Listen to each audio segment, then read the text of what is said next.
এই খুৰাজনে কান্দিছে, আকৌ নিজেই চকু পানী মুচিছে।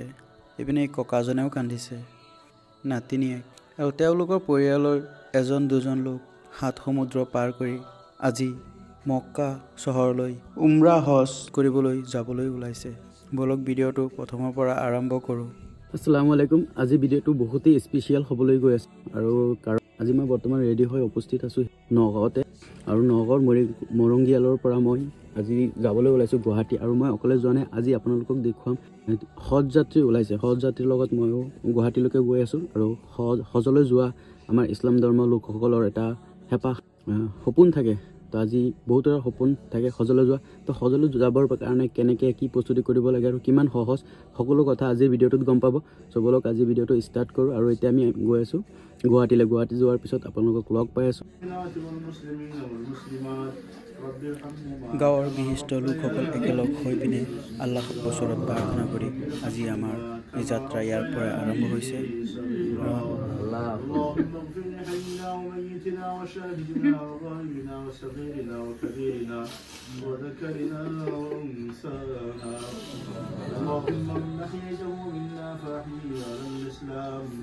ومن توفيته منا فتوفه على الإيمان اللهم إنا نسألك رضاك والجنة ونعوذ بك من غضبك وسخطك والنار برحمتك يا নগাঁও চহৰৰ পৰা প্ৰায় 150 কিলোমিটাৰ অতিক্ৰম কৰি আমি গুৱাহাটী চহৰলৈ যাবলৈ ওলাইছোঁ।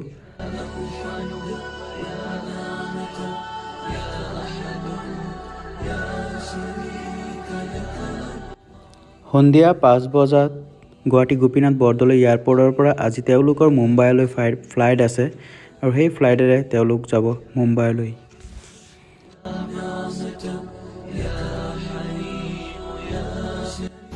তিনি ঘণ্টা গাড়ীত অতিবাহিত কৰি আমি এতিয়া বৰ্তমান আহি পাইছোঁ গুৱাহাটী আৰু ইয়াৰ পৰা এয়াৰপৰ্ট অনলি 2 কিলোমিটাৰ। ইয়াৰ পৰা চাহ একাপ খাই পিনে আকৌ আমাৰ যাত্ৰা আৰম্ভ কৰিম আৰু বাকীসকল আহি বৰ্তমান পাইছেহি এয়াৰপৰ্টত, আমাৰ কাৰণে ৰখি আছে যিহেতু সোনকালে যাব লাগে।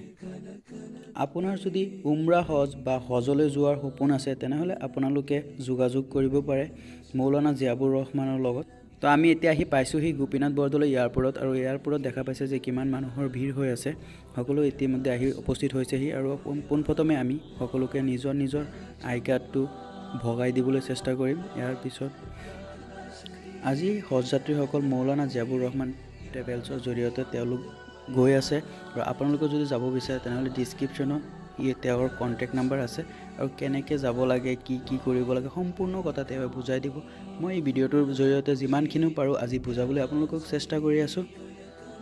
এয়া দেখা পাইছে পোনপ্ৰথমে সকলোকে নিজৰ নিজৰ আই কাৰ্ড, যি আই কাৰ্ডত নিজৰ নাম আৰু ফটোৰ সহ এখন আই কাৰ্ড বনাই দিয়া হয় আৰু সকলোকে নিজক এখন ফুলান গামোচাৰে আদৰণি জনোৱা হৈছে।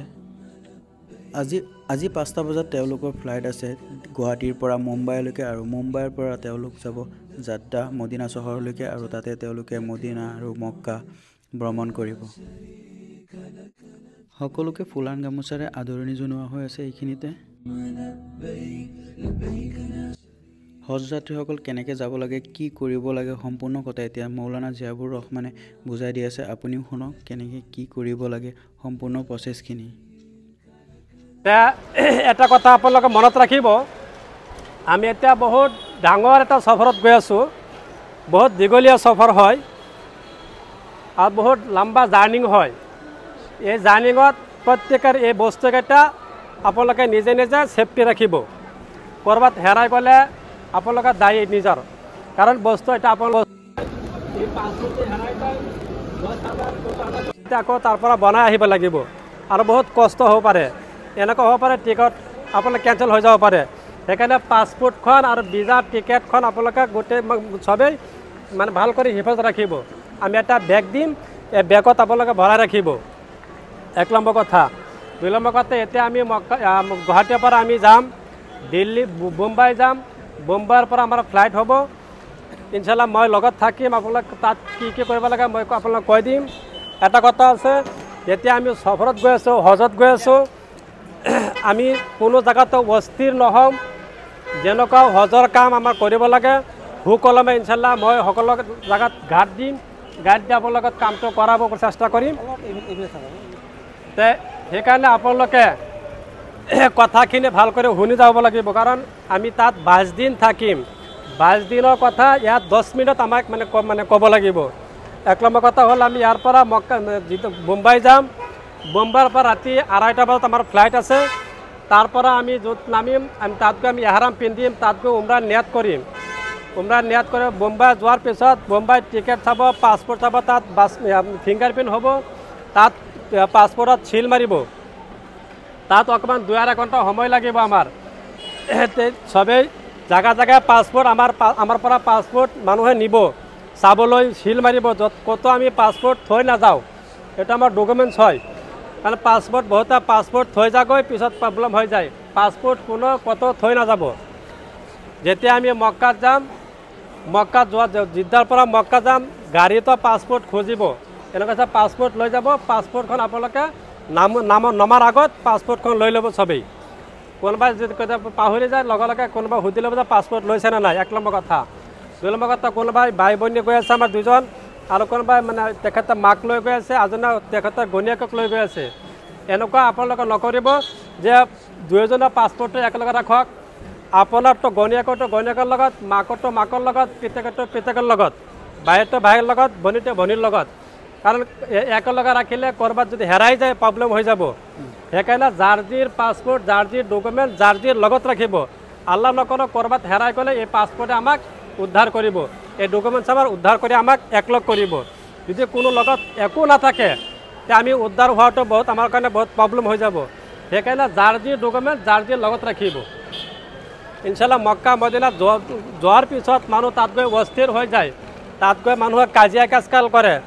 ইনশাল্লাহ আমি সেই কাজিয়া কাজকাল কৰিব আমি যোৱা নাই। সব হিংসা কিনা বিদ্বেষ সব থৈ গৈ আছোঁ। তাত খালি একমাত্ৰ আমাৰ ইবাদত কৰিব গৈ আছোঁ। আমি পইচা জমা দিছোঁ, তাত থাকা খোৱা সব আমাৰ কাৰণে ৰেডি হৈ আছে।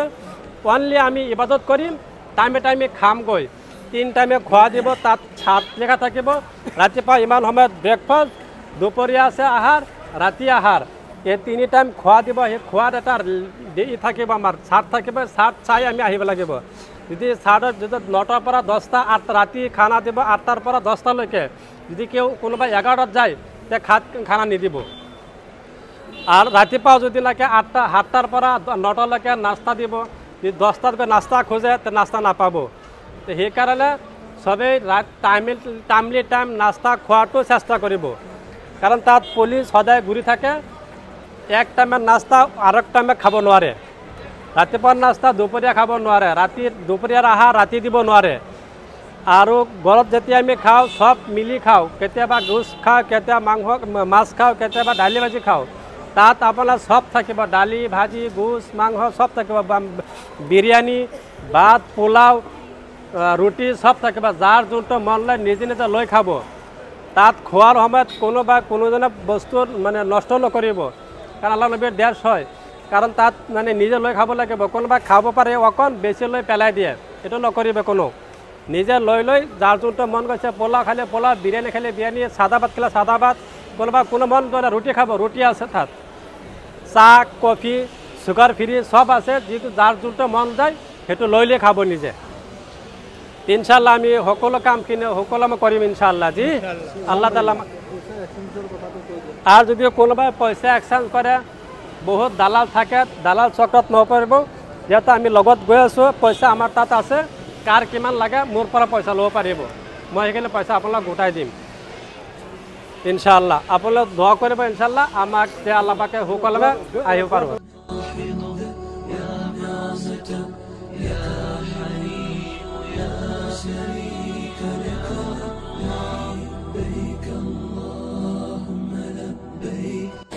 কেনেকুৱা লাগি আছে তোমাৰ? ভালেই লাগি আছে, দোৱা কৰিবা। তাকে আমাৰ কাৰণে দোৱা কৰিবা সকলোকে, ভালে ভালে যাব পাৰোঁ। তোমালোকৰ কাৰণে দোৱা কৰিম, চবেই দোৱা কৰিবা, দোৱা কৰিবা আমাৰ কাৰণে।